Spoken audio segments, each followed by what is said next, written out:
the Oval Office, the most powerful room on the face of the earth. And on this day, President Donald J. Trump walked in with something to say. Not a routine statement, not a scheduled press briefing, not a carefully managed media appearance designed to say a great deal while revealing very little. This was a declaration, and within minutes of it beginning, it was clear that what America was watching was unlike anything delivered from that room in recent memory. Because in a single address, President Trump announced the results of Operation Summer Heat, a sweeping law enforcement operation that resulted in over 8,000 violent criminals arrested across all 50 states. He delivered a direct, personal message to Vladimir Putin. He revealed a historic foreign policy agreement in the Middle East, and he made a claim about nuclear de-escalation between two nuclear powers that left Washington completely stunned. You heard it absolutely right. All of that in one address, from one room, in one day. And the details of what was said, what was claimed, what was announced, and what it means for every single American watching tonight are exactly what we're going to break down completely in this video. But before I get into all of it, please hit that like button right now, because this is a story every American needs to hear fully and clearly. Let's get straight into it. So let's get into exactly what President Trump said and why he chose to open this major policy address the way he did. Because before the crime statistics, before the foreign policy announcements, before the message to Putin, President Trump opened with something deeply personal: his family. Standing in the Oval Office, the most powerful room in the world, President Trump addressed what he described as years of politically motivated investigations into his children, specifically Donald Trump Jr., accusations of Russian dealings that Trump characterized clearly and forcefully as a hoax, manufactured by political rivals, designed not to uncover truth, but to damage and destroy. You heard it absolutely right. The President of the United States opened a major national address by looking directly into the camera and defending his son. And then came the election. Trump revisited the 2024 presidential race with a phrase that will stay with viewers long after this video ends. He described it as too big to rig. His argument was simple and direct, that whatever efforts existed to interfere with the outcome were overcome by the sheer overwhelming volume of votes cast in his favor by the American people. Now look at this. A sitting president choosing to open a sweeping law enforcement and foreign policy address with a personal family defense is not a routine political decision. It is a deliberate statement, a message to allies and opponents alike, that Donald J. Trump has not forgotten and has not moved on. So now we get to the heart of this announcement, the moment that financial analysts, law enforcement officials, and ordinary Americans across the country stopped what they were doing and paid attention. Operation Summer Heat. And the numbers President Trump put on record from the Oval Office are staggering. Working alongside state and local law enforcement partners across every single one of the 50 states, the FBI executed the most sweeping domestic crime crackdown announced in recent American history. Over 8,000 violent criminals arrested.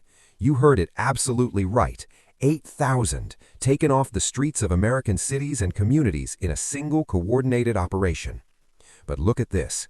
Among those 8,000 arrests, 725 individuals wanted specifically for crimes against children and murder, some of the most dangerous and most wanted criminals in the country, gone. And the impact on specific cities is impossible to ignore.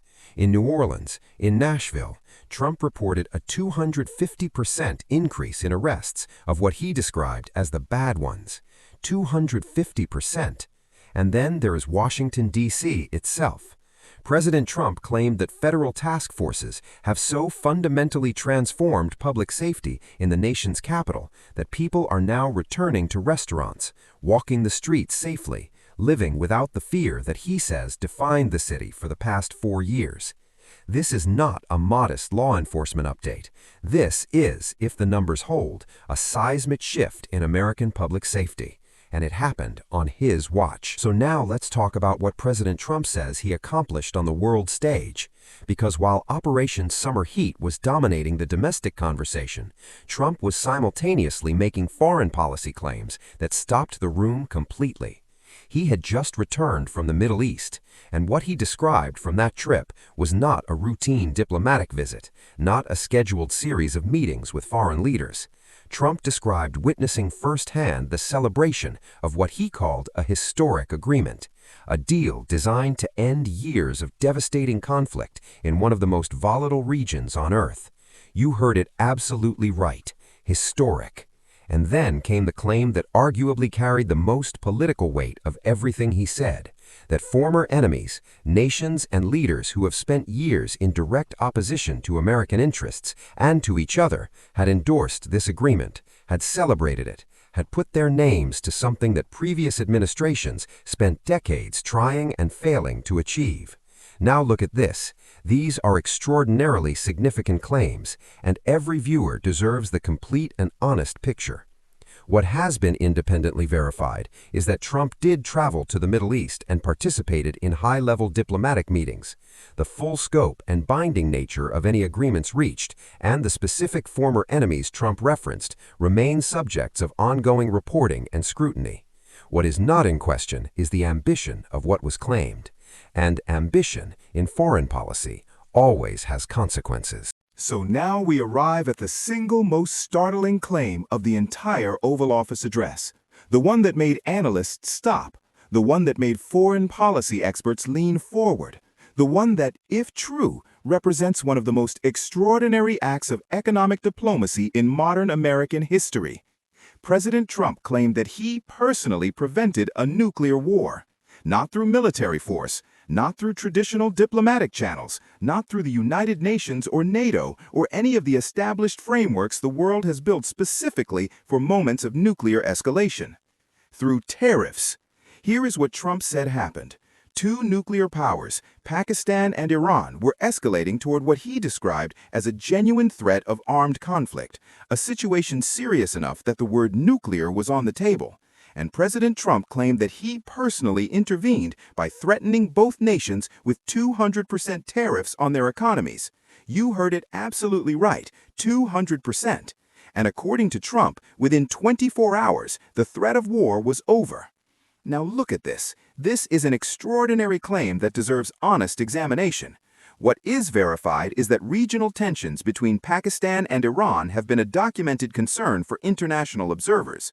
What remains unverified is the specific sequence of events Trump described, the direct threat, the 24-hour timeline, and the causal connection between the tariff warning and the de-escalation. But here is what nobody can dispute.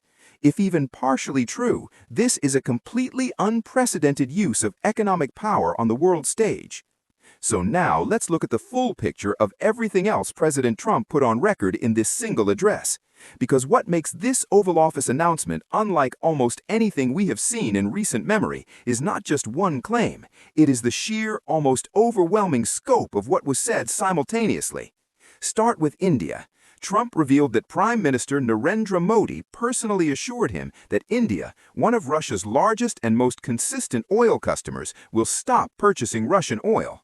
You heard it absolutely right. If that assurance holds, it represents a seismic shift in the economic pressure on Moscow's war machine. And then came the direct message to Vladimir Putin himself, simple, unambiguous, presidential. Trump called on Putin directly to stop the killing of Ukrainians and of Russians, framing this not as a political argument, but as a human one. Then Trump turned to the southern border, reiterating his characterization of previous immigration policy as a deliberate open border that allowed millions into the country, including thousands of dangerous criminals released from foreign jails and mental institutions directly into American communities. And finally, tariffs. Trump declared them the single most powerful tool available to any American president for national security and debt management. Not military force, not diplomacy, tariffs. Look at this. Operation Summer Heat, the Middle East, Pakistan and Iran, Modi, Putin, the border, tariffs, all of it. One address, one room, one president. The ambition on display was impossible to ignore. So now you have the full picture. The personal defense, Operation Summer Heat, the Middle East Agreement, the 24-hour nuclear claim, Modi's oil assurance, the message to Putin, the border, the tariffs, all of it delivered from one room by one president in one address. And now comes the question that every American needs to sit with. What does it all mean? Because taken as a whole, this address tells us something very specific about where this presidency is heading. This is a president who is moving on multiple fronts simultaneously: domestic security, foreign policy, economic leverage, border control, all at once, all at full speed, with the confidence of a leader who believes the results will speak for themselves. And that is precisely what every American needs to watch carefully in the weeks ahead. Will the Operation Summer Heat numbers hold up under independent scrutiny? Will the Middle East agreement deliver the lasting stability Trump described? Will Modi follow through on the Russian oil commitment? Will Putin respond to the direct appeal to stop the killing? These are not small questions. These are the questions that will define this moment in American history. A number of analysts are already saying this address was either the beginning of a genuinely historic chapter in American leadership or a series of claims that will face the harshest possible scrutiny in the weeks ahead. Either way, the story is far from over. Write in the comments right now, "I am watching closely." Please hit the like button. Please share this video with every American who deserves the full picture. Thank you so much for watching. Take care, and I will see you in the next one.